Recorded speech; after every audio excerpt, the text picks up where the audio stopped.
Because when you have a white person and a black person going in for the same school, they're the same GPA, say the same everything, well, affirmative action based on the diversity of the school will allow that black person to get in over that white person inherently based on skin color. So if he's going to say that there's companies out there that are institutionally racist because they're hiring white people over black people based on the color of their skin, and they're averagely across the board the same, that's systemically racist, then so would affirmative action.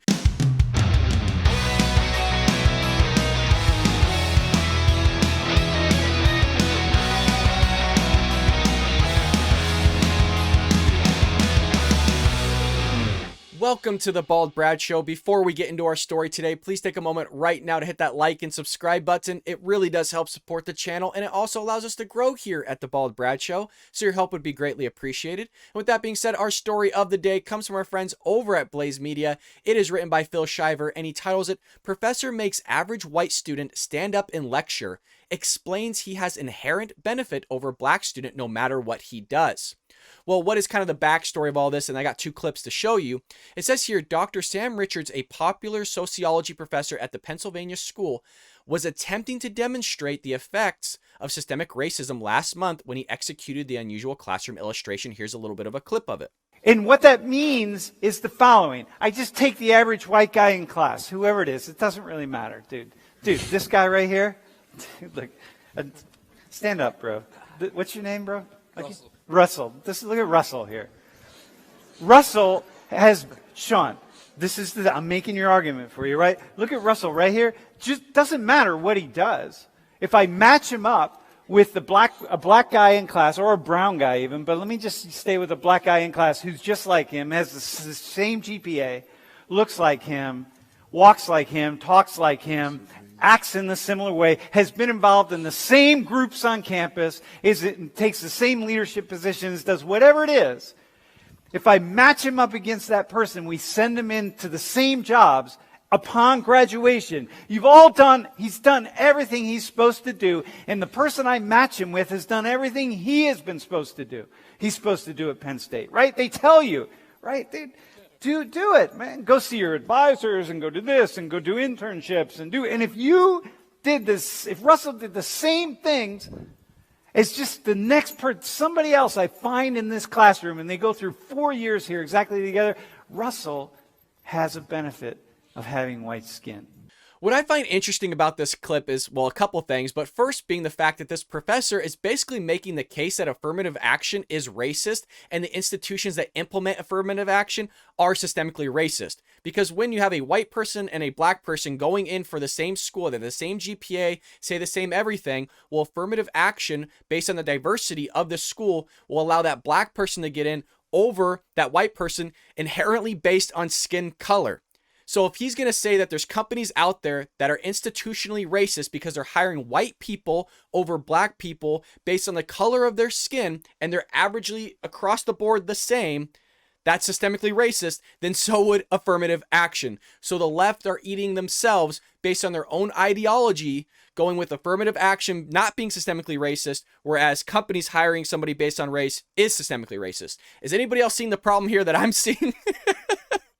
But regardless of that, even though that's not what the video is talking about, it does prove again that affirmative action is racist, because it is, but also that companies are not hiring somebody based on race. I mean, the left are trying to implement that within companies, that you have certain diversity quotas, right? That board of directors need to have 50-50, whether that's gender or if that even includes race. So it breaks down, I'm not even gonna go through it, but right, you need 50% women, 50% men, 50% African American, 50% or people of color, 50% white, whatever it is. All this diversity stuff's a little bit silly. You want to go off individual.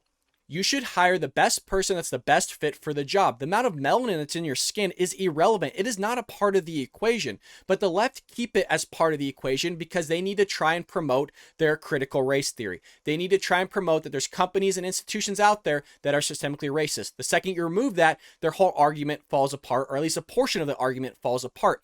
And why would you hire somebody based on your race? It doesn't even make any sense from a business perspective, on a human resources perspective. You'd want to find the person that's capable of doing that job that's going to advance your business and make it more prosperous. And if you base it on race as if there's some sort of study out there, which I have yet to see, that the amount of melanin in your skin is going to produce some sort of intelligence above some other race. Again, I haven't seen this, but that's crazy to me. I have yet to see or hear of a company do that. I'm not saying they don't exist. I'm sure there's a company out there that hires people inherently based on race, which you can't do, by the way. So I don't know why this guy's promoting this type of crap. And you're also setting these students up for failure. Why in God's name would you start promoting this type of behavior? Because now when somebody gets offered a job opportunity and they go into the interview room and they didn't get that job, they're going to think that they didn't get it based on their race. Or vice versa, for affirmative action, there's going to be people that think that they did get the job based on their race, and has nothing to do with how smart they are or the experience that they have or the time that they committed to trying to gain that experience for that position.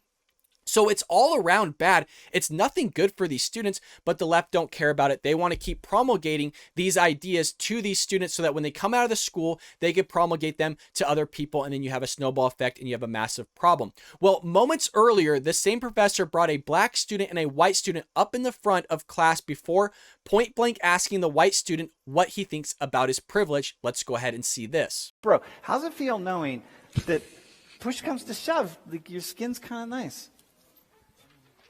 I don't know. I mean, it makes me feel like sad because like God knows I don't deserve it. You know what I mean? Like I didn't choose to be white, so like, you know what I mean? Like it makes me upset that like, you know, my brothers and sisters of like other races can't like experience those things for something that I didn't like.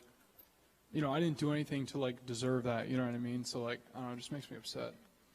So this is the problem with white people. The question then becomes is what should we do? So there are all sorts of white people sitting, Sean. Yep. There are all sorts of white people sitting out here in the class right now saying, what should I do? Did anybody catch that sentence that he said, this is the problem with white people and how you going to fix it? I mean, the fact that you're trying to attribute somebody else's race to somebody else's outcome is truly crazy to me. I mean, this poor kid doesn't even know how to articulate himself going, I'm just upset. I don't know where I'm at right now. What classroom? I'm just sad. Like the poor guy doesn't even know what to say. Probably doesn't even know the guy he's talking to, but he's being taught that some way, shape, or form, his skin color is going to dictate that student's outcome in life. That is nuts to me, folks. That is crazy ideology. And by the way, at no point does he ever produce any companies that today in 2021 that have this hiring practice where you're on totally equal level playing field and they're hiring you strictly on your race. I would like to think, folks, there's a lawsuit in there and you should probably file it right now. But this isn't the stuff that they have to produce. This isn't the type of evidence they have to show anybody. They just have to shout out there that there's racism because that's going to show their theory. And they're not expected to show it, right? Because if you ask them for evidence, you're a racist. If you ask them to support their theory, you're a bigot. This is how it works, folks. The second you start asking questions, all of a sudden the name calling comes out. You're this and you're that. But you know, this is not unknown for this professor. We have Phil going on to say, Richards, who often discusses race relations at the university, is well known for his unorthodox teaching style. Yeah, I would say so. His classroom antics have resulted in Penn State television production known as You Can't Say That.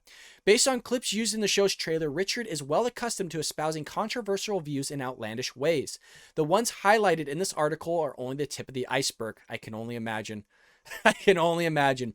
In an interview last year with Onward State, Richards alleged that people are not getting all the stories of people who are really peacefully assembling and just getting the shit beat out of them by the police for no reason whatsoever. Again, he doesn't provide stories of this systemically happening everywhere, that this is just a normal thing. It's very similar to the theory that unarmed black men are out there being shot willy-nilly left and right. I have a video on that if you haven't seen it, but there's liberals out there, around 35% of them, self-described liberal or very liberal, that think that 10,000 or more unarmed black men are shot every single year. Again, it's the promulgation of the stuff that's being taught in our school system that's resulting in people having these kind of opinions. They're not going out there and researching this stuff from themselves. They're just hearing this type of stuff from a professor, somebody that has a doctorate degree, go, well, this guy better know what the hell he's talking about. Crap, he's teaching at Penn State. He clearly knows that this is going to be truth, or else why would he tell me it? Why would this guy be getting paid hundreds of thousands of dollars to tell me a lie and something that's not true? Well, I'll tell you folks, it's happening, and you got to keep your head up and know what's going on. And that's what we have from Phil Shiver here at Blaze Media. What it looks like inside a university today in 2021 seems a little nuts to me, folks, but that is all the news I have for you today. Thank you so much for watching this episode. Make sure you share this with your friends and family all over social media. Those clicks really do help. Make sure you like and subscribe, and I'll see you next time here on The Bald Brad Show.